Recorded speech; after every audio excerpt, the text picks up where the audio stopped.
Welcome back to Riding the Pine. This is our review of game 44 of the 2020-21 Chicago Blackhawks season. Tonight, the Blackhawks fell to the Detroit Red Wings by a score of 4-1. But before we get to the review, if you could do me a really big favor and hit that like button down below and subscribe to the channel if you have not done so already, helps us out with YouTube's algorithm quite a lot. We've been dipping a little bit recently, so if you could please do that, we would greatly appreciate it. Also, hit that notifications bell so you know exactly when we upload. You won't have to come looking for our content. You will just get a ping notification as soon as we upload. So with that, I'm joined, freshly back from vacation, by Choice sports fan Joe. Joe, how are you doing?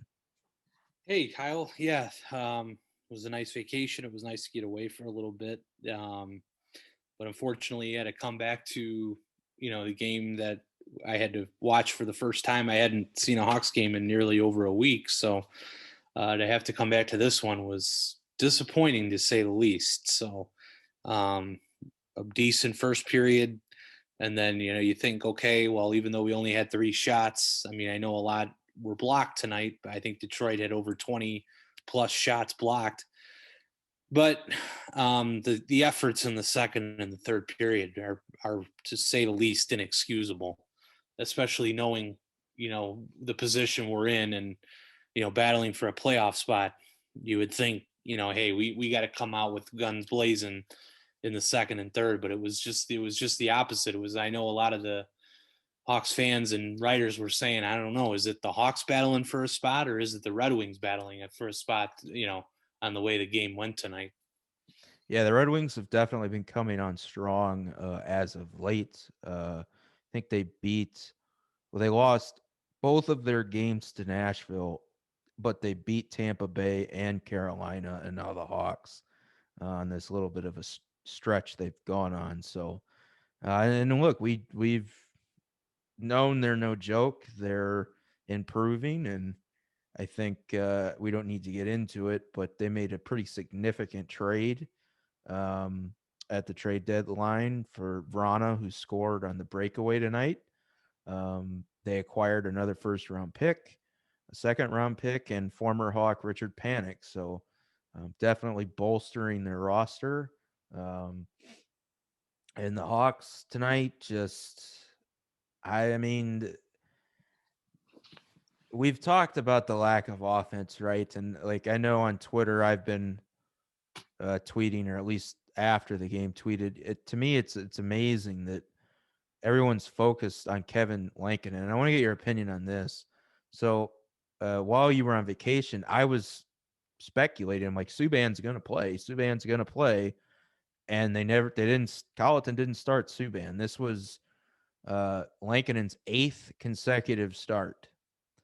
Now I understand you're trying to make the playoffs, but I don't understand what you're doing in the sense that you have to sweep the 3-game set against Nashville if you're going to make the playoffs.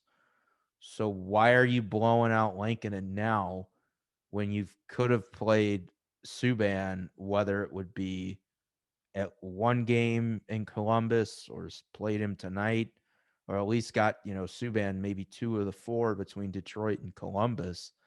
Uh, I don't understand that thought process. And this, again, I'm a huge Lankinen fan. I wanted to see him, take the ball and run with it. But that, when I was talking about that, it was more like 4 or 5 games, not almost 10. Yeah. Yeah, well, I mean, yeah, that is surprising. But I think with Colleton probably thinking, hey, I got to go put out my best every night, and maybe he's just kind of he's riding Lincoln right now, and I think unless he maybe had a discussion with Kevin and said, hey, if you, I know you're a young guy and you're a young goaltender, in essence a rookie, but this is what you're going to probably have to start to get used to as seasons go on, and we ride with you, going forward. And maybe from an experience standpoint, he just kind of wants to get him the feel of what it's like to be a number one, especially down the stretch of the regular season, when you're fighting for a playoff spot. And then once if you do make the playoffs, hey, you're probably going to be in there every night unless, an unforeseen circumstance happens. So, but I agree. I think if I'm Jeremy, I think I would maybe try to give Lincoln a break and start Subban in the next game against Detroit. But I don't know. Maybe it's like too with the way Detroit's playing right now. They're Yeah, well, 4-1. that's just it. Like I would have thought you would have done it tonight Yeah. because now that you lost, you can't afford to lose Saturday. Right. Right. So I would think, want your best guy. But then the problem is, so if you do roll with Lincoln, and again, now I assume you're starting Lincoln in all three against the Preds. So, what is it? That's 12 games in a row without a Yeah. break. I Yeah. mean, even the top starters, I mean, like Carey I would Price. be I would be surprised, yeah, if Lincoln gets to start Saturday, especially knowing that series might mean quite a bit, depending on the outcomes of the games Saturday. So I Well, don't and know. that's the other thing too, because now Subban hasn't played in forever. Right. I mean, we're not just talking like 8 days here with 8 games. We're talking like 2.5 to 3 weeks. Yeah. So I, I don't know. To me, I think Colleton. We've talked about it with managing ice time and in-game coaching decisions, where I don't know, like he just doesn't. It doesn't connect with him, or he doesn't look ahead, or what it is. But to me, it would have made more sense, like I said, to either start Subban at least one of the games in Columbus or tonight, because, like I said, you're protecting against losing. Um, and that's tonight was a huge game. If the Hawks won, they would have effectively have been tied with Nashville, because Nashville has a game or the Hawks have a game in hand on Nashville. So there is a 4-point lead, but if they would have won tonight, since Nashville lost, effectively, if you win that game in hand, you're tied. Right. So that's a big deal that they lost tonight. And like, we can, I guess, the game, we've talked about how anemic the offense is. And again, that one goal against one of the worst teams in the league. Granted, as I said, they're getting better. But they didn't have a single. They had 3 power plays. They didn't score. We've talked about that. They don't score in the power play. Typically, they don't win. That trend continues. And I just feel like too their entries have really Yeah. just been head scratching. I mean, just it's like they get up to either the neutral zone or to try to enter the attack zone, if you want to call it. It's like either they turn the puck over, they try to dump it in, or it gets intercepted. I mean, kind of like I was looking at the goal that Verona scored, and it led to Keith.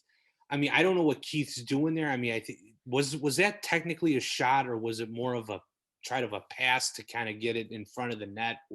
But it's like the guy's right there. I mean, you got to take a hard enough shot to where he can't get his stick on it and throw it right up the ice to a wide open guy coming out of the penalty box. Yeah, well, everyone, see, that's just it. I think I'm kind of on your side.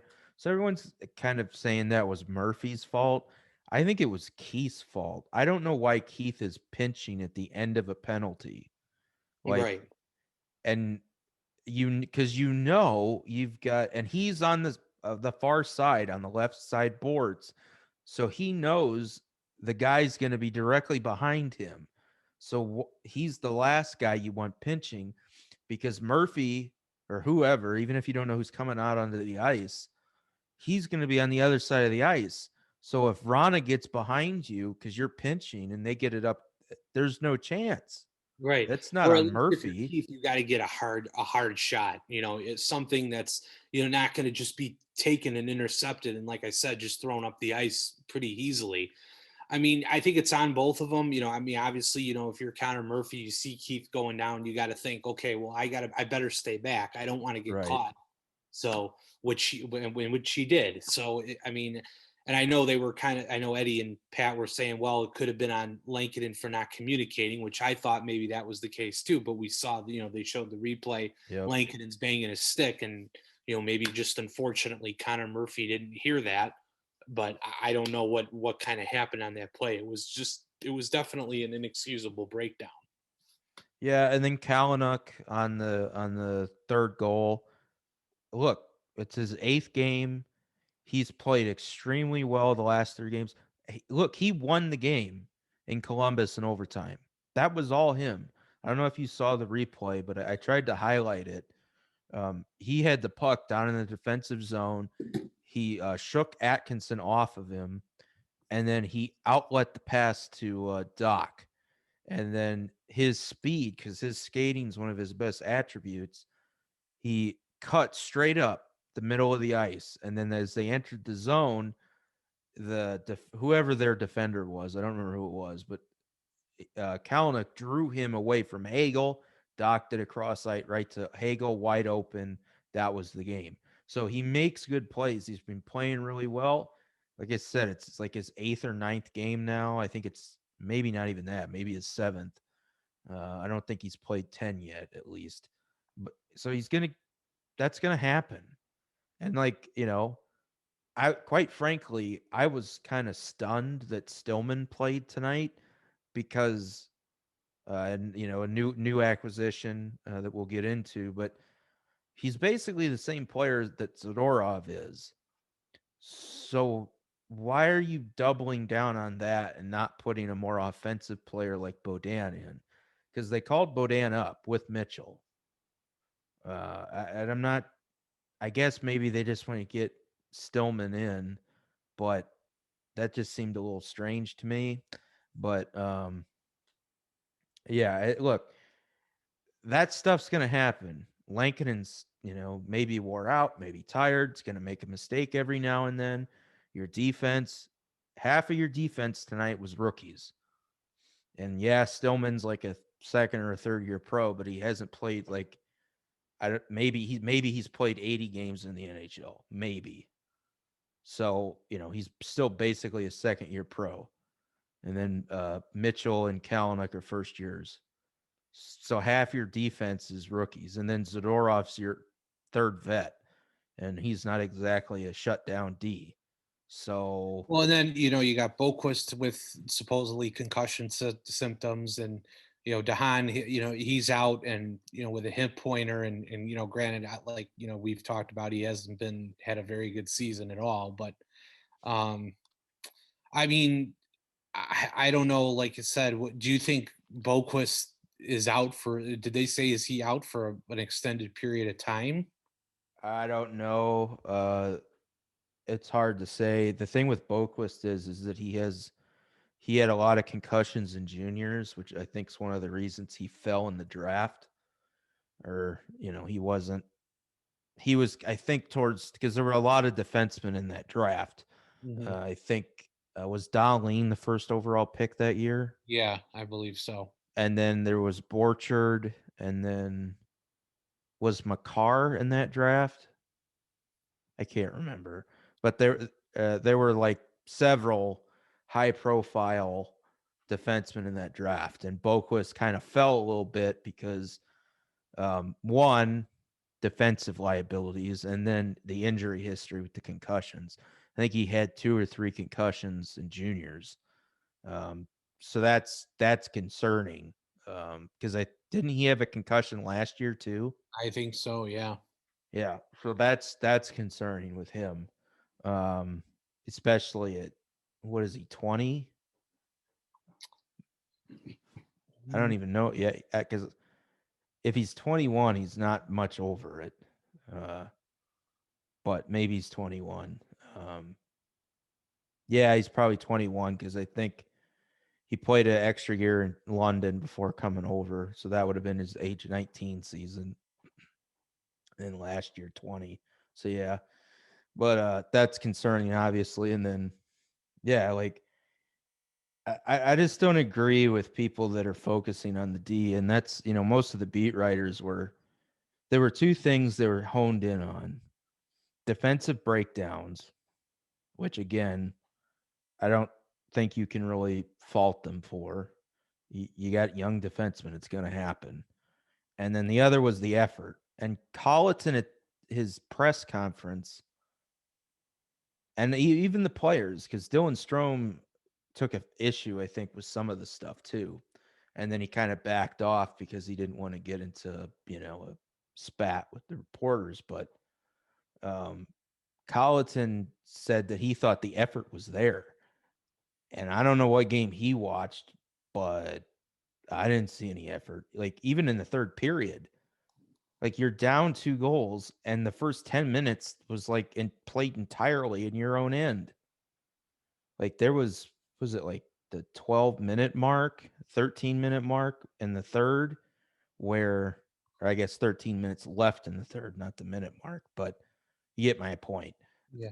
They had like Zadorov was on the ice for like 2 minutes on a shift. They were hemmed into their own zone. Like, I don't know where you think the effort is there, and you're playing Detroit. And that's just it. Like you said it. They were saying, who's fighting to be in the playoffs right now? Doesn't look like Chicago.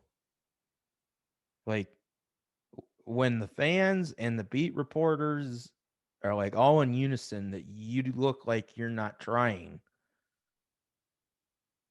that's like I don't know. Like, I just thought, I don't know. Like, I try to give Colleton, like I said, some benefit of the doubt for how good they've played this year, considering. But I do see problems with his coaching style, because it's just like the other day. I don't think this is a game that we covered together, but when Colleton called his timeout, like, they went down 2 goals in the first. Yeah, it was against Columbus. 2 goals in the first like 4 minutes of the game. He called his timeout. Blackhawks turned it around. They allowed, like, I think 4 shots the last like 19 minutes, and like 19 minutes after that whistle for the timeout, and they won the game. They came back and won the game. And they were down 2 goals. And he was visibly, audibly, even with his mask on, you could tell he was not saying nice things down there and yelling. And it's like, you need to do that more often. This is Right, and I think I was kind of surprised after Detroit made it 3-1 that, he wouldn't have called his timeout there to, yeah, hey, what the hell, guys? you know, we're like, we we're need to battling for a win. playoff spot here, and we've just allowed three unanswered goals. What are we doing? So, um, I don't know. That's what I would have liked to have seen him do it, but hey, I thought that too, and then he didn't do it. yeah. And I thought to myself, well, maybe he's thinking maybe they can get a goal here, and then they're down 1 in the third, and then he's going to want that timeout. So, maybe that's why he's not doing it. But it's like, it worked last time when you were down by 2. Like, I don't know. And like you said, it was 3 goals they gave up in what, 6-7 minutes? Something like that. Yeah, I think it was like almost a little less than 6.5 minutes. Yeah, and it's like it was lack of focus, right? Like, Lankinen had the Ole shot, and then you had whatever the hell happened on that power play. And then Kalanick lost his check, lost his guy. He didn't. I saw somebody say he got flat-footed. He didn't get flat-footed. He just lost who he was covering, and the defenseman just skated in wide open. And that wasn't when you get caught. Maybe people don't know what getting caught flat-footed means. Getting caught flat-footed is when you're getting run or skated past, and you're like, you fall down or you get slow or whatever. It's not when you get lost in coverage. But now it's like, now losing, I guess the one downside to, trading like Soderberg, I mean, even though it had to be done, but it's like now that hurts you even more in the face-off circle. And I think they lost what did they lose 16 of 42 draws, or they, for a 31.9% average. And I think Glendenning won 13 of 18 for Detroit. Yeah, So, well, Strome said in the presser that he lost, I think, like 3 out of the 4 faceoffs he took on the power play. yeah, I mean, and he admitted it. That's probably the difference in the power play. right. And that's true, but again, I know we've talked about this. Why is that continuing to be a problem? Like, this isn't something that's new. The Blackhawks have had a problem at faceoffs for like 4 or 5 years now.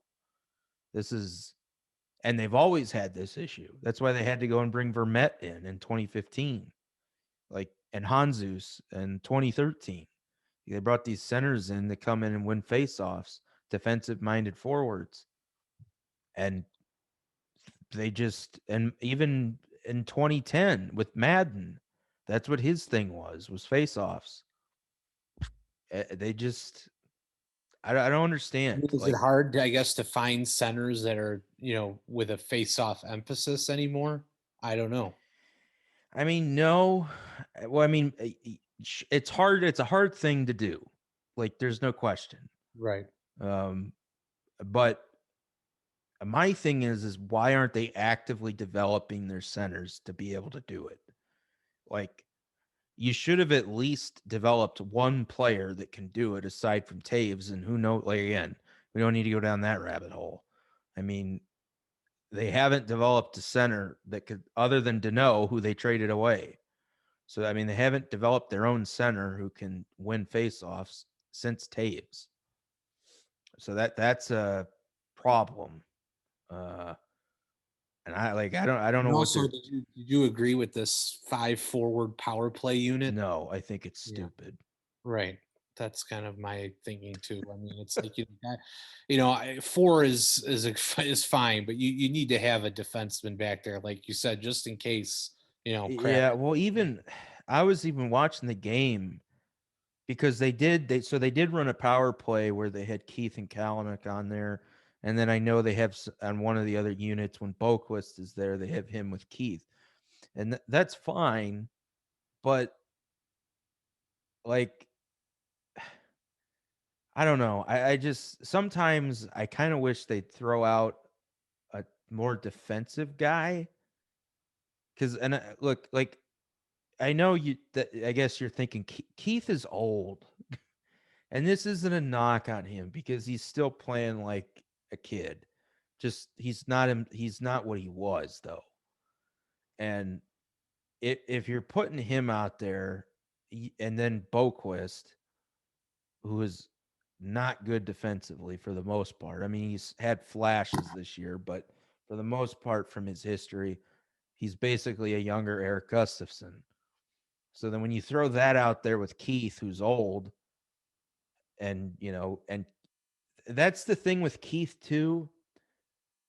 I think he can even get flustered when he's playing with these young kids because he starts overthinking because he's like, well, I got to do my job and then I got to make sure they're doing their job. So I got to like pay attention to what they're doing to make sure they don't screw up because if they screw up, I've got to get back, kind of thing.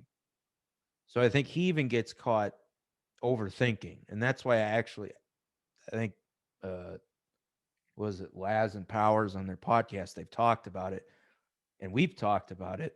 Keith's minutes should start to go down. He doesn't need to be playing 25 minutes a game. 20 minutes is fine.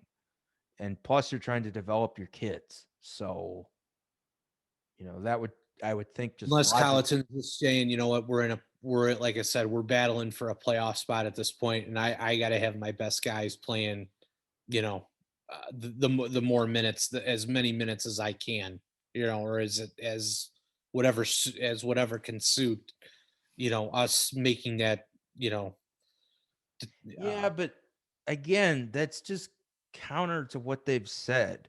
Like Bowman keeps saying, we're focused on the future and we're focused on development.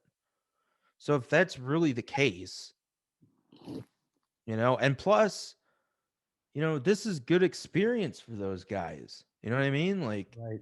You're in the playoff hunt. You want them playing in those high That's what pressure I said. I mean, I know situations. everybody was like, well, it's a rebuilding year. We got to play the younger guys. But I think from a standpoint, like we talked about, if you're in a playoff hunt, well, then I think things change a little bit. So, you got to play your best guys because obviously the goal every year is to make the playoffs. So, you know, maybe that's why they're thinking, the status quo kind of changed a little bit at that point, when the Hawks went on that run to really get themselves solidified in playoff position, to now. Yeah, but I don't think that's well, maybe that's how they feel, but it's not what I would be going for. So yeah, I mean, y- making the playoffs, I mean, and that's the old adage in football, right? Just get in, just get in. But with hockey, I think it's a little bit more than that. Like you want to be consistently good. Like you don't want to be the San Jose Sharks, is I guess is what I'm saying, where you make the playoffs every year for 20 years and never win it. You know what I mean? Right. Like that's that's the thing where it's like there's a happy medium of like, yeah, we're competing, but we need to develop because realistically, we're not going to do anything in the playoffs this year. Um, and again, I think they take another step back probably next year, like we've talked about. Um, I think some of their moves at the trade deadline, I think, kind of imply that, which we'll get into. But nobody wants to talk about the offense. And what's hilarious, so I'll reference the Laz and Powers podcast again. I listened to it not yesterday, the day before yesterday, I think. Maybe it was yesterday. It's been a long week, folks. Stuff's blurring together. But I listened to it and they talked about um Lazarus was going after fans on Twitter for wanting the Hawks to miss the playoffs to get a better draft pick. And first thing he said was, well, that's irrelevant because you're not getting a top 3 pick. And apparently Lazarus doesn't know how the lottery works anymore because, I mean, he apparently doesn't remember 2 years ago when the Hawks went from like 15th Oh, to third. yeah, I think 11, wasn't it? 11 to 3. Or, well, I thought they were lower than that, but whatever it was, they were past the 10th pick for sure. Yeah. And they moved up all the way up. I think they moved up. It was like the highest they could move up, or like, from where they were. Like seven, it was like 7 or 8 picks they jumped. Yeah. But anyway, they can still win the lottery if they miss the playoffs. Doesn't like if you miss the playoffs, you're in the lottery. That's how it works, at least for this year. We'll have to go back into their new rules, but we'll worry about that when we get there. Um, but he even said like it's you want to make the playoffs because the 17th pick versus the 12th pick, there's not a lot of difference. It's like, well, yes, there is, because they just used last year's draft. Anton Lundell was the 12th pick. I don't remember who drafted him. And Askarov was 11th to Nashville. And the Hawks took Reichel. Well, and I tweeted this out. So Lundell, who was the 12th pick, has 25 points in 26 games in Sweden. So he's basically a point per game player. On top of that, out of those 25 points, 16 are goals. Well, what's this team's problem? Goal scoring. Reichel, on the other hand, has played 35 games, so almost 10 games more, and has 26 points. So he's played 10 more games and How many? has Well, how many of his, what is it, 35 points are goals with the 25 points and for 20? 9. Okay. So you're talking 9 versus 16, plus you're talking 16 and 25 games versus 9 and 35. So that's a big difference. And that's not saying Reichel's bad. That I'm just pointing out statistically, that's a big jump. That's almost a goal every 2 games, or more, like every 1.5 games for Lundell, and a point per game player on top of it versus Reichel, who's like a point every 2 to 2.5 games, and then much lower on the goals. So everything Lazarus said there is incorrect. But that being said, he goes and admits they don't have much scoring aside from DeBrincat, Kane, and Kubalik. And I wouldn't even say Kubalik because Kubalik doesn't score 5-on-5. Like, I think at least half of his goals have come on the power play. I think he's got what, 13, 14 goals? Like, that's well and dandy, I suppose. But when 9 or 10 of those 14 are all in the power play, well, that doesn't really do much. And, like you need to be able to score 5-on-5. And Dach is starting to pick up points. I tweeted that out tonight. He picked up an assist on the lone goal. That's great. DeBrincat has turned his career around this season. That's great. But they still don't have that scoring. But nobody wants to talk about it. Like, I don't remember if it was before we jumped on air or now, but like Joe was telling me in their losses, they score like one goal or they get shut out or maybe 2 goals. But in their victories, they're getting like 4 goals. Well, that's the point. Like, if you look at the top teams in the league, they average about 3+ goals a game. The Hawks average somewhere around, it was around 2.7. I think it's probably down to around 2.4 now. I haven't looked at it in a while, or maybe 2.5. They need like another elite offensive forward, maybe 2. So with that, let's kind of shift from the game to talk about the trades they made. So I think the consensus is, and I agree with it, Bowman did well. Do you agree, Joe, that the consensus is? Yeah. I think I've from what I've seen, it seems like it's been better than it has been in past years. Yes, it was definitely, I think without question, definitely an improvement over last year's trade deadline, which is quite amazing. It is quite amazing, right? Well, let's, I guess, start with the headline. So last year, he got a second round pick and Slava Demine for Robin Leonard. This year, from Vegas. This year, he gets a second round pick and a third round pick for Matthias Janmark. I think Robin Leonard is a far superior player to Matthias Janmark. Yet the return was better for Janmark somehow. Yeah. So that's an interesting thing that happened. But again, I think kudos to him for what he got. He got more than a second round pick. Most people were thinking that all he was going to get was a second round pick. And that third round, I think a lot of people are sleeping maybe on that third round pick, but that's in next year's draft, and that is a stacked draft. So even if you can trade that pick to move up into, the second round next year, maybe even get another first round pick if you make a move at the deadline. Maybe they trade Kubalik at the deadline next year for a first. Maybe they move Murphy, whatever they do. They have options to move up in that loaded draft with that third round pick, or that they just keep it. They take probably a pretty good player.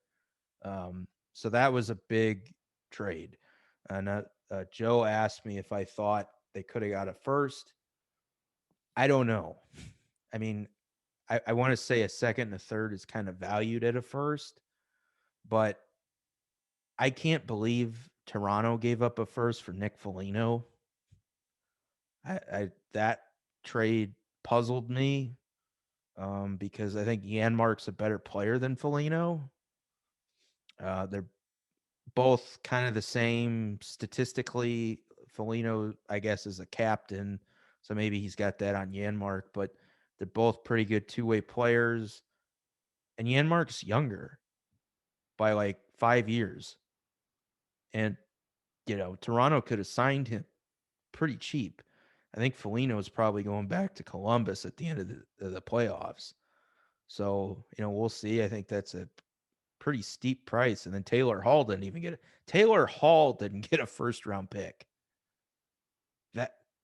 That's amazing. And that goes back to the Detroit trade I mentioned earlier. Was that because of maybe with his skewed stats this year for Hall? Because what did he only have like 2 goals I coming think in? part of it, so I've heard a lot of different things. One of them being Taylor Hall had a no trade clause and he basically forced Buffalo to trade him to Boston. So if Hall's doing that, then like Buffalo has no choice, right? They either lose him for nothing or they move him and get something. Right. Um, so there may have been somebody else that was willing to offer a first round pick, but he didn't want to go there. Um, so yeah, I don't know, but Buffalo definitely. I can't imagine being a Buffalo fan with the moves they made. Um, but yeah, so I thought that was a good move. I think that was probably the best move Stan made was the Yanmark deal. Um, the other move that we've talked about a little bit was Soderberg to the Avs for uh, somebody that's in the ECHL. I can't even remember his name. And then it was it Ryder Rolston, I think's his name, who's at Notre Yeah. Dame. Notre Dame. Yeah.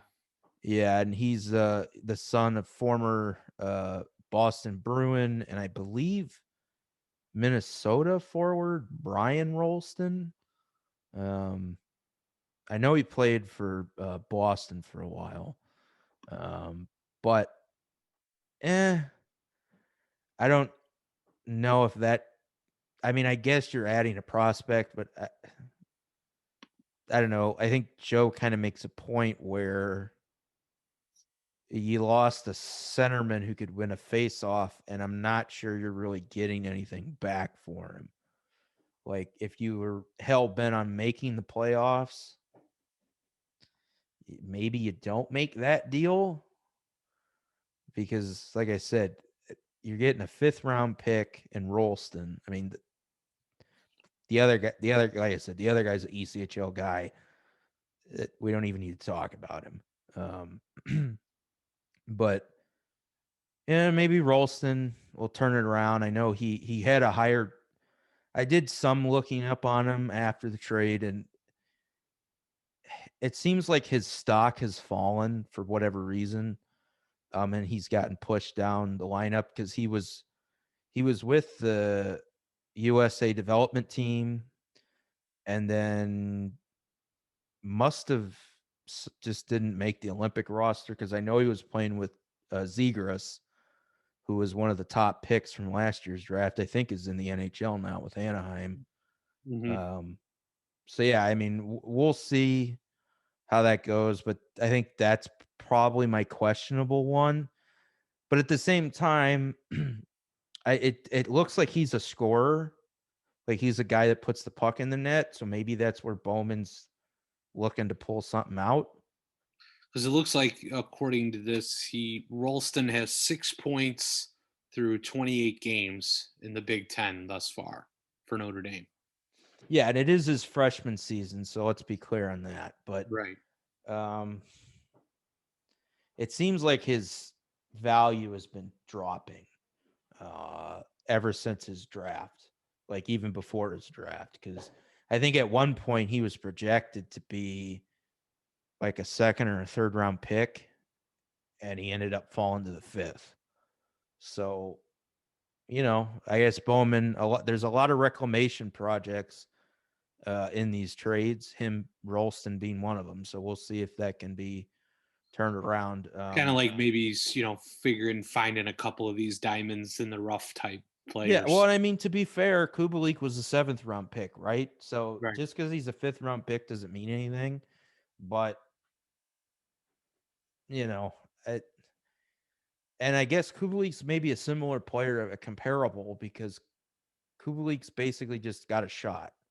He's not great on his skates. He's not a great skater. He's not really a great passer, and he's terribly defensively. But he's got a really good shot, which is his bread and butter, obviously. So maybe that's what they're hoping Rolston turns into. Because, like I said, I know his shot and scoring ability is one of the things I saw in the reports. scouting wise that people were talking about. So again, maybe that's the thought process. Moving on though, um, big trade before trade deadline day, which still probably gets the most headlines, was Lucas Walmark and Lucas Carlson and a fifth round pick, I believe it was traded to Florida for Brett Connolly. No, it looks like it was just Carlson and Walmart. Really? Because I thought they had a fifth rounder in there. No, it looks like here it was Lucas Carlson and Walmart to Florida. Chicago gets Connolly Stillman, rights to Borgstrom, and a seventh round pick.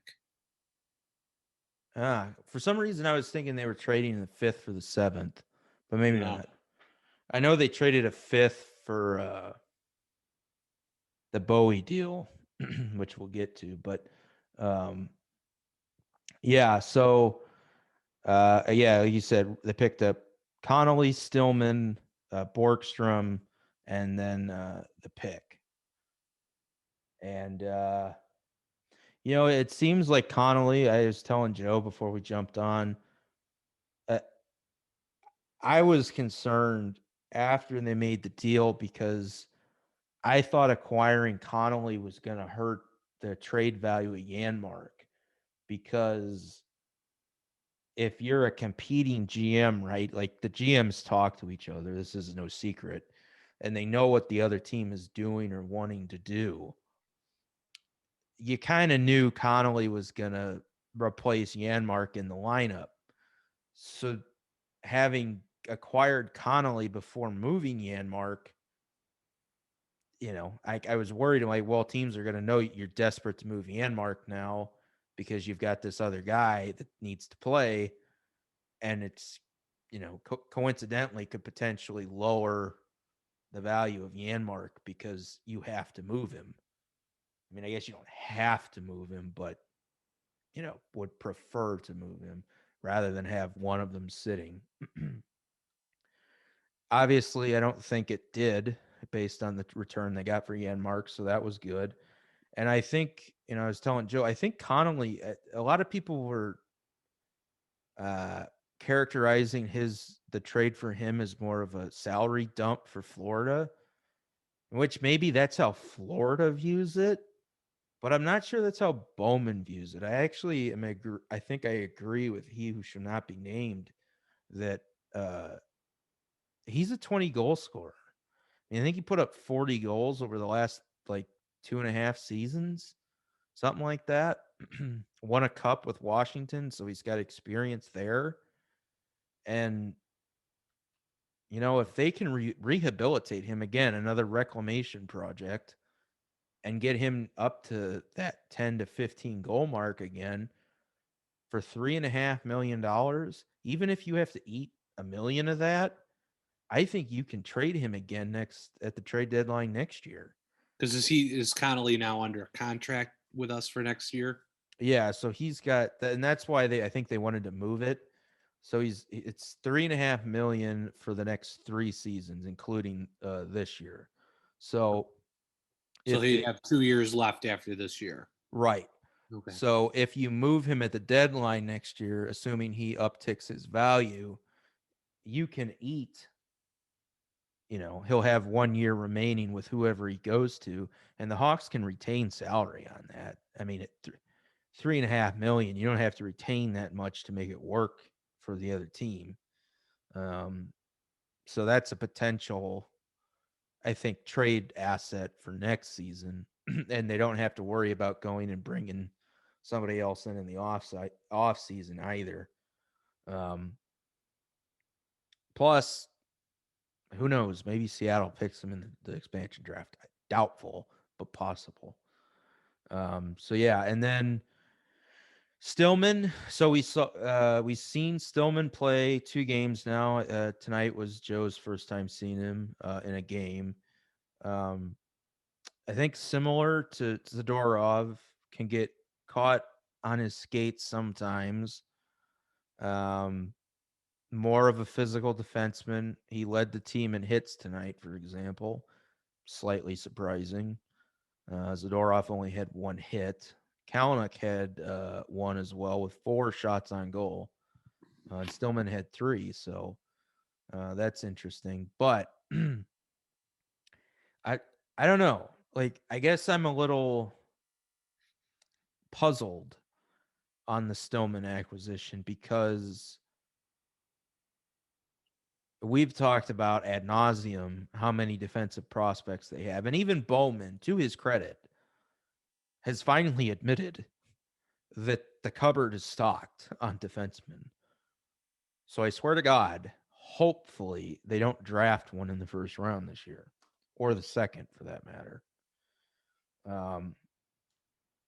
But do you think, Joe, that them, because there's speculation that Zadorov was on the block, that they were talking to teams about trading Zadorov at the deadline, but they didn't get an offer that they liked. And I guess the speculation was that the reason they were, I guess, dangling him out there to teams is because he wants too much money on his next contract because he's a restricted free agent at the end of the year. And it seems like he wants more than $4 million to resign. So I guess the speculation is that maybe they'll keep Stillman and move Zadorov in the offseason. Could be. Could be. Um, I was kind of surprised that maybe they just, like you said, if they really tried hard to move Zadorov, or they just, you know, still kind of value him as a piece for this team to keep him around for, whether it be, obviously the rest of this year and maybe next. But were you a little bit more surprised they didn't, maybe because he was hurt, that they didn't try to move Dahan? No, well, I think he nailed it. I don't think he has any value. I mean, he's hurt, he's injury prone, and he has a year left on his contract. So that's just it, right? He's next to Seabrook and Keith. He's the highest paid defenseman on the team at $4.5 million, and he has not had a good season. Yeah. So all of that considered, no. And I think if you're Bowman, you're look like they already know who they're protecting at the draft, right? Between Keith Murphy and Zadorov. So Zadorov probably. Well, I don't know. Does Zadorov have more value? Probably, maybe because he's younger. Um, And he's bigger. yeah. He's a bigger guy. So Well, and Dahan is approaching 32, so that's the other thing. But yeah, I that was kind of eyebrow raising to me that they were talking about moving him because it came out of nowhere. And they who even are the mentioned that teams? Did they say who the teams were interested? Which teams were interested in him? no, they just said the Hawks didn't uh, find anything that was appetizing or uh, fair value, maybe is the way to put it. Okay. But yeah, I don't know. I mean, they said David Camp was up there too, which was interesting to me. Um, David Camp's a favorite at Colleton. We've talked about that ad nauseum too, with him getting stuck in the top 6 for almost half a month. Thank God that experiment's over, I hope. Uh, and I thought maybe with the move for Gaudette and all the other kind of moves that they had made, that maybe that's why they were thinking about moving Camp. And the other thing I thought of too, if you're Bowman, uh, you have to be thinking about the expansion draft, right? And I think ideally they want Dahan taken. So if you're Bowman and you're thinking like Seattle, would Seattle rather have a defensive forward and Camp over an overpaid aging defenseman? Because Camp, that's like Look, I know I crap on him for being in the top 6 and he has no skill. He is a really good defensive forward, and the kid is built like a brick shithouse. Like, if you want to, ladies, if you want to, hey, he is married, but if you want to drool, go over to his Instagram and check out his CrossFit stuff. The guy does CrossFit also. Like, the guy is a weightlifting gym rat. So that's always a positive in my book for a bottom 6 player. You know, he's fit, he's conditioned, and he's a good defensive player. So that's, to me, valuable. And maybe that's why Colleton likes him so much, which is, again, kind of slightly surprised that his name was out there, at least according to TSN. Obviously, he wasn't moved. I mean, the only thing I can conjure with that is that they would have thought maybe Seattle would take him over DeHaan, but who knows? And I just mentioned the Gaudette trade. So they sent the first trade on trade deadline day, sent Matthew Highmore to Vancouver for Gaudette.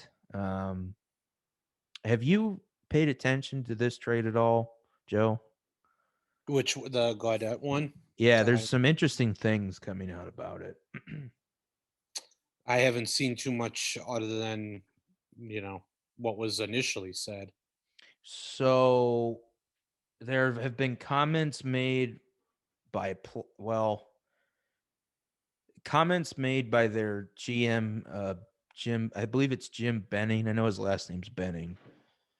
And then also comments, or not comments, but social media activity with his teammates, where there's been and a lot of stuff on Reddit where, and again, I don't know the full story. I haven't really dived deep into it, but the speculation is that all this shit with COVID that's going on with Vancouver is his fault, and that they were not happy with him in his performance on the ice, and he had apparently said things like, you know, he wanted to be played in the top 6, and they weren't playing him in the top 6. And then this COVID thing happened, and there's a lot of speculation that that was like the final straw, that he did something to go and get COVID, not following protocols or something, came back, infected the whole team. It's turned into this giant shit show. I think virtually everybody on the team, it seems like, had it. They were supposed to come back tonight. Game was postponed for, time for the players to come back and recover. Yeah, didn't they say like now though that Vancouver's season has to like go into mid-May? Yeah, I think so. So we'll see what happens there, because that's the other thing. Like, Vancouver's not in the playoff picture, so I don't know.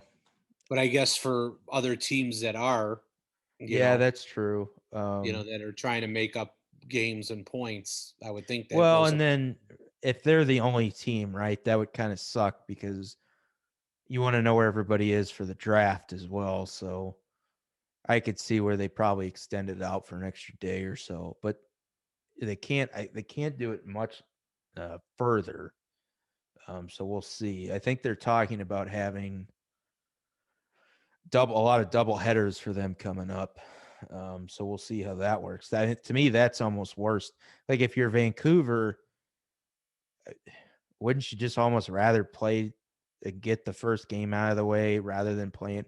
If you're worried about being wore out from the virus, I would think it would be worse to have to play all these double headers than to.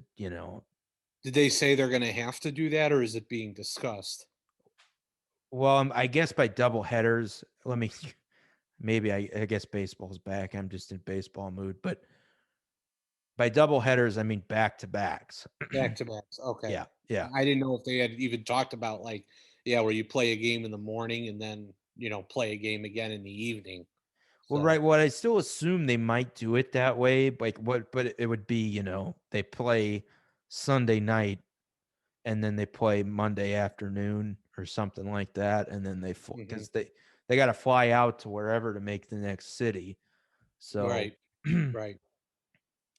that's something I think they're probably looking at. Maybe I'm wrong, but I would just think if I were the team that I would rather have played today or tomorrow, whenever it was canceled, versus doing the back-to-back games. But whatever. It's just I found it interesting with the COVID, and apparently he is clean. Um, they asked Stan Bowman that, and he said that, and Jeremy Colleton said that uh, he So do you is think he's in the lineup Saturday? no, because that's was so Colleton said he needs a while to get back up to game shape. Okay. So, and it's interesting, right? Because I don't know, do you take Hinostroza out for him? Do you take Carpenter? Like, who do you take out for him if you put him Well, into you the don't take. lineup? I don't think you take Carpenter out. I mean, yeah, maybe you just try. You take out Hinestroza and Or put in. Connolly? So yeah, I mean, I don't know. that's. I mean, that's when he's ready to play. I mean, who Right, knows right. how longer he's gonna need. Yeah, and then obviously the final, like the final trade in the last seconds of the trade deadline. They moved Madison Bowie to Vancouver. That I don't know why this wasn't done in the same move with Gaudette, but it was apparently done separately. Um, they moved Bowie and their 5th-round pick to Vancouver for a 4th-round pick. I think that's a really good move. Um, you know, I was talking to Joe. Really, the top 4 rounds are where most value is, uh, especially in a deep draft. And in a weaker draft, it's probably the top 3 rounds. So that's something to consider. But as long as you're getting top 4 picks or 4th rounders, 1st through 4th rounders, I think you're doing pretty well. And look, Bowie played what, 2 games? And the only reason he was here is because Dahan hadn't met the minimum games played yet to expose. So they basically got a 4th-round pick for paying a guy for 2 months to sit in the stands. So can't complain about that. Good move, in my opinion. The only move, like I said, that I think is kind of a meh is the Soderberg deal. And I think Joe, like I said, Joe, I think makes a good point. He may have been more value there to keep him just for his face-off prowess. But yeah, and then I guess I didn't really talk about Borgstrom. So he's interesting, right? So it definitely sounds like he's going to be on the roster next year. And he has to be picked or protected, excuse me, in the expansion draft, which is interesting because that goes back to what I was talking about before. David Camp will likely be exposed. Before that trade, Camp was probably going to be protected. And now, because of adding Borgstrom, they're probably not going to protect Camp because and I'll get your opinion on this, Joe. I can't imagine them picking with their last spot to protect a player. I can't imagine them picking Camp over Nylander. To me, that would seem stupid, especially with and we can argue back and forth whether Nylander is gonna turn into anything or not, or been a good player or whatever. But with a team that's struggling offensively, the 8th overall pick from 4 years ago or whatever it was, I don't know that you can risk losing him in favor of keeping Camp. Yeah, I mean, I don't know. It just like you said, you don't know really what, like you said, what you're getting, what you're gonna get in Alex Nylander. I mean, I'm sure, fully healthy and maybe with a fresh season coming, maybe you hope obviously you get a lot more than what you've gotten so far. But yeah, I think the upside is probably too high on Alex Nylander not to protect him. But Yeah, over Camp, right? yeah, Like I mean, So if it were like Nylander over Hagel, that might be a little bit more of a harder decision. right. But I think, and they do have to protect Hagel, and I have them automatically doing that. So Yeah, yeah. it's And to me, it's between Nylander and Camp, and I think most but at this people, point, it is pretty much is which. Speaking, I guess, of Alex Nylander, is he done for the year? I assume so because they haven't given any update on him, and I would have thought he would have been skating by now. Um, his recovery was projected to be 4 or 5 months. He had surgery in December. So, this is mid April now. So we're at like the end of that timeline, and he has not been skating as far as I'm aware.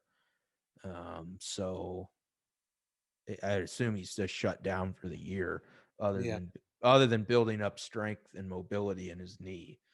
Um, which is too bad because I have to say he looks different.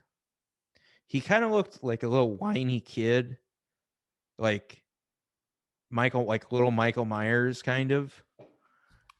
And now he's like his hair's long and he's got kind of a beard going. I don't know. He looks like a different player, like maybe more mature, which I'm hoping will result into more success, I guess. But we will see there. So overall, Joe, what's your kind of thoughts on the trade deadline grades? What are you kind of expecting yeah. I going mean, I'd forward? have to probably give Bowman a B, an overall a B. I mean, it was above average. It wasn't to the point where it was, over the top, but it wasn't bad. It was above average. Yeah, it So wasn't like last year where right. you couldn't get a So first round pick for a top goalie in the NHL, and also you couldn't what they get for Gustafson, a third rounder? yeah, I don't know, but yeah, I know the Leonard one really just it still head scratches me, but Yeah, whatever.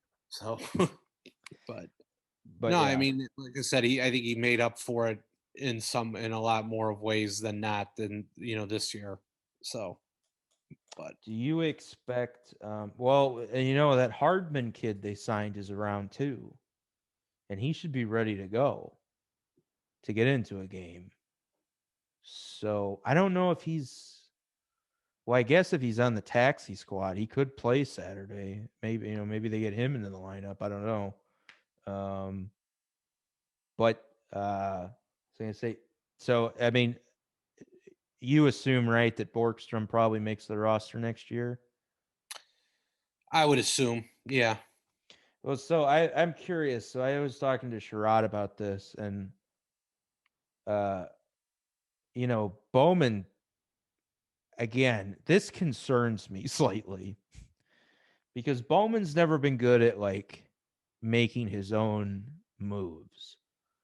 He's really good at drafting, but I think that's more because his father's connections and their draft scouts that they have over in Europe and over here too. Um, but he usually gets killed on trades. So like that and contracts are like the two weak areas for Stan. And he said that when he had went to watch Mitchell, I believe it was in Denver, that Borgstrom was the best college player he's seen in 10 years. That's that's a pretty big statement. So that concerns me a little bit because the best college player in the last decade couldn't cut it with Florida. Like, and not just this year, but like last year couldn't cut it with Florida when they weren't any good. That's maybe just couldn't. concerning. Maybe just the system Florida runs, and maybe it's just not a fit for him. I don't know. Yeah. So Well, I mean, so I have that concern, but I guess my further concern is why are they bringing him in? Because he's a big center, and Sherrod doesn't agree with me, but I bounced the idea off him, which can he was, win? Can he win face-offs? yeah, I don't know. We can hope. So But on that kind of thought train, do you think it signals that Taves is done? I mean, I don't think so. I mean, I don't know. They haven't said it, but maybe it's just more of a backup just in case kind of, emergency scenario if that is the case. But well, again, because I'm thinking I can't believe you'd bring him in, like, because that's the thing, right? If you're bringing the hype train that he's the best college player you've seen in 10 years, he's got to be in your top six, right? Like, you're not going to play him in your bottom six, I wouldn't think. no, I mean, I guess that all depends on his, like you said, if what Bowman feels where he could fit in.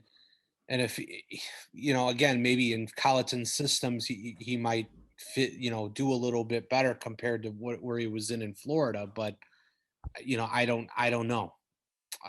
It all depends on where if he comes up and what he could do. But I think we won't know until he starts playing, to see where he's at and what he can contribute. There are going to be a lot of interesting decisions. And they talked about this on the Laz and Power show, where, Hinostroza is a free agent at the end of the year. We don't know if they're going to bring him back. Uh, I can't imagine he's going to cost much. So if they want him back, they'll probably bring him back. But, the speculation has been that they're going to sign Lucas Reichel, their first round pick from last year. Now you've got Borkstrom. You've got Nylander going to be healthy. And there's also speculation, Scott Powers, every year, that they're going to sign Max Shalunov, who's leading the KHL in scoring in the playoffs. And he's 28 years old. It might be 29 by the time the season starts. So if they do sign him, he's not coming here to go to Rockford. So I'm just kind of, and you've got Gaudette, right, who hasn't played, and you just added Connolly. So I'm just kind of sitting here and I'm thinking to myself, like, and as they noted, where the hell are you going to play all these guys? And I think, That's probably something they're going to have to decide on in, I would think, training camp, when you get all these guys in camp and run your plays and your systems and see where these guys fit and if they're fits in the well, systems. I kind you of know feel like they're going to, I'm almost pretty confident at this point Kershev's going to end up back in Rockford next year.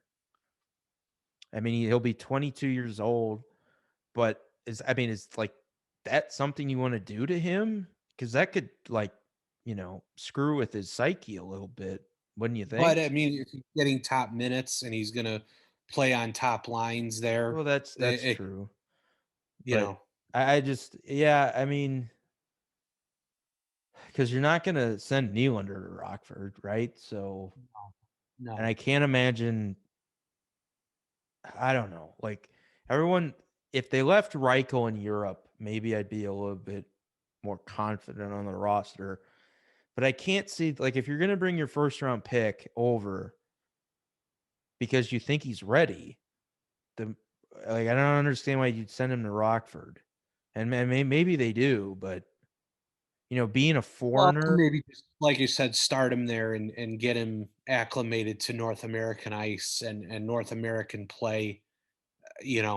Maybe that's just for that sole purpose. And then, once he's accustomed to like I said, the North American ice and the way, kind of the North Americans play, then you could start to kind of get him up to the big league club. So, um, yeah, well, and maybe they just do a AHL contract with him to where he's just playing in Rockford all year, like they did with Isaac Phillips, who they signed, and then Krudel is still down there on a AHL only deal, and then Slavin, who, by the way, is on fire down in Rockford. I don't know if you've seen it, Joe, but he's got like 5 points in 4 games, phew, yeah, that's and pretty good. Wow. yeah, and I mean, he's supposed to be a two-way forward, obviously, because maybe people haven't don't know, but his brother is like a really one of the best defensemen in the league in Carolina. And yeah, like I said, I have my connections to them too. I went to school with their older sister, but I'm really kind of stunned by that because even in college, he wasn't like this scorer. And he scored a lot of goals too. I think out of his like 5 points, I think 3 of them are goals. I can pull it up quick. But I'm really curious to see what happens with him because that's pretty impressive. So yeah, he's got 5 points in 4 games, 3 goals, 2 assists. He's had 1 penalty. College this year at Colorado, he had 13 points in 22 games and only 5 goals. So I don't know if he's just playing well on a hot streak or if this is something that we can expect going forward. If it's something we can expect going forward, boy, would that be nice. But that would just complicate things further, right? Right. So I guess that's my problem, or not problem, just my concern with everything they did at the deadline is yes, they've added a lot of talents, and yes, they've added a lot of good, potential pieces and added draft capital, but it's still not elite talent. And I kind of feel like until you have that elite talent, you can't really fill out the rest of your roster because you need to know what's in your top 6 first to kind of fill out your bottom 2 lines. And you really need your third line still needs to be able to score in today's NHL. So it's nice that they're acquiring all these guys that can potentially fit that role, Dylan Strome included, because that's probably what he is at this point. But I don't know. It's just maybe if Taves comes back, it changes everything. But I'm just maybe it's the pessimist in me. I'm kind of not feeling too good about that scenario right now. But I guess we'll find out soon enough. But with that, going into Saturday, we talked about. You think we're going to see Subban? I would think that I'd have to say you kind of have to. I mean, especially after Lincoln's played now, is it 9 straight games? I think it's So, 8 or 9. yeah. So I would think it's kind of maybe inevitable that he's got to play.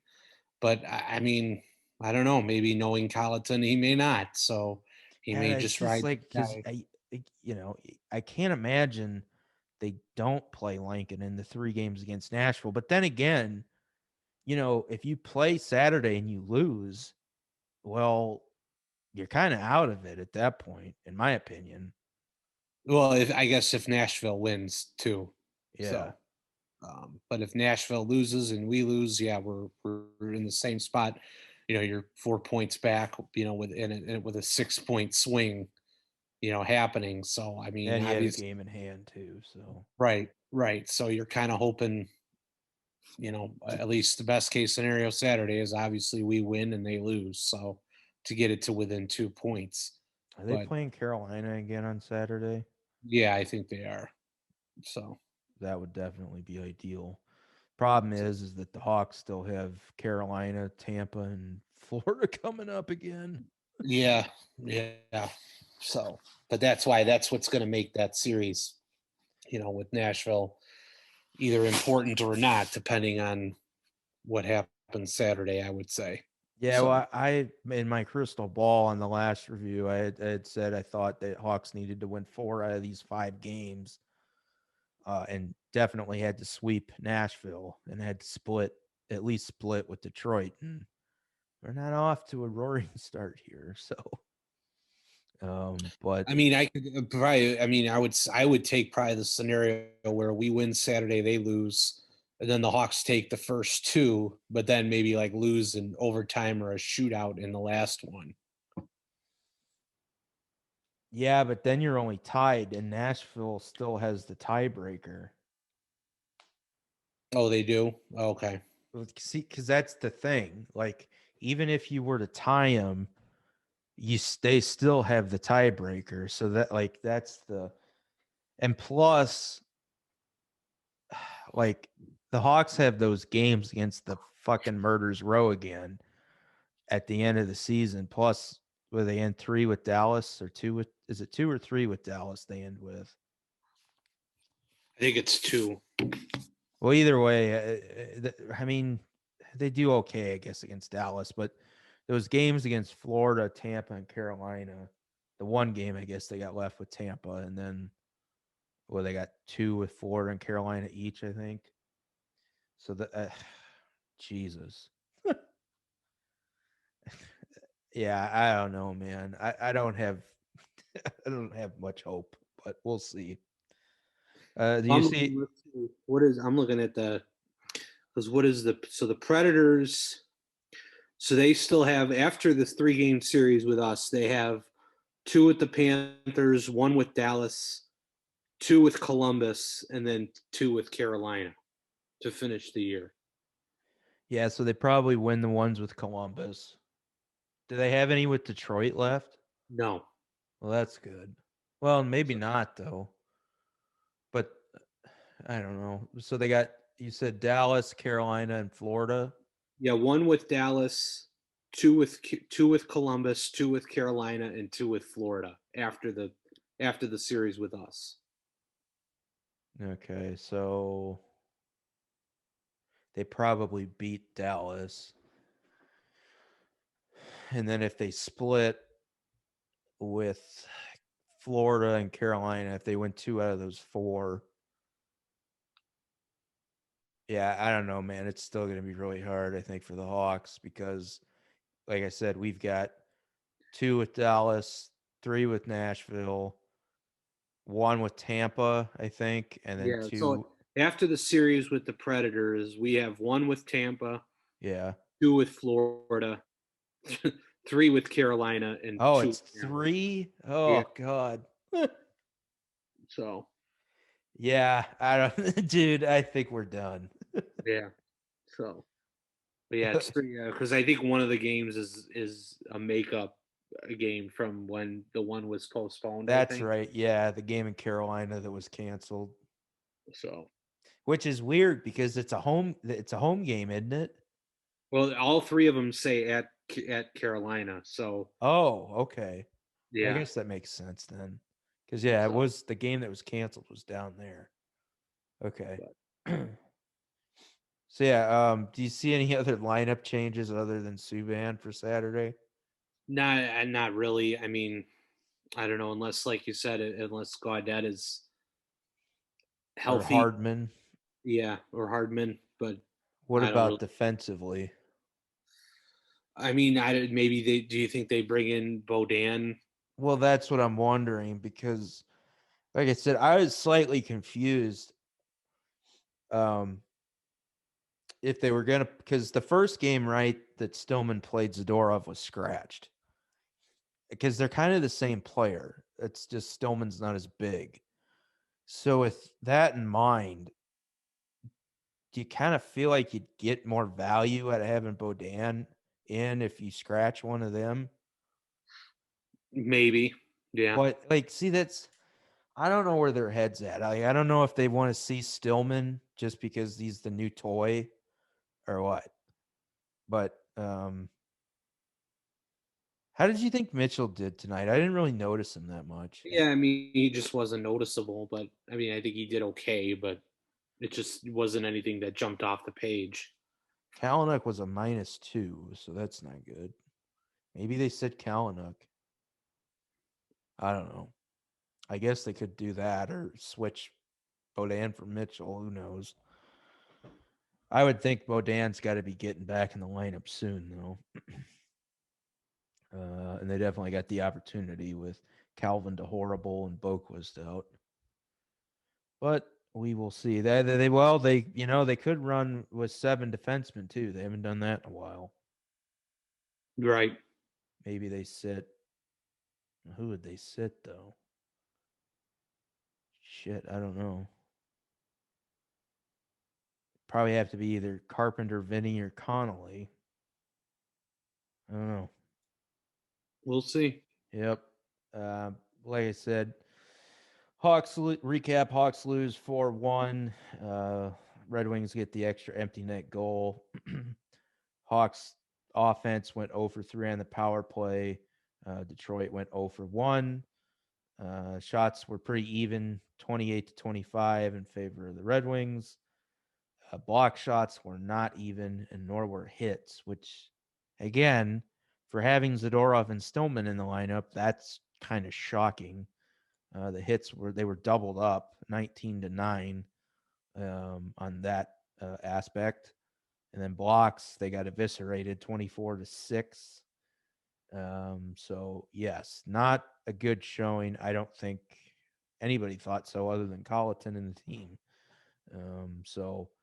With that, everybody, that'll wrap up this recap of Game 44. Also, our kind of review of the trade deadline acquisitions that we held off with to let Joe opine on with me. But until next time, which will be probably Sunday morning for our review of Saturday night's game.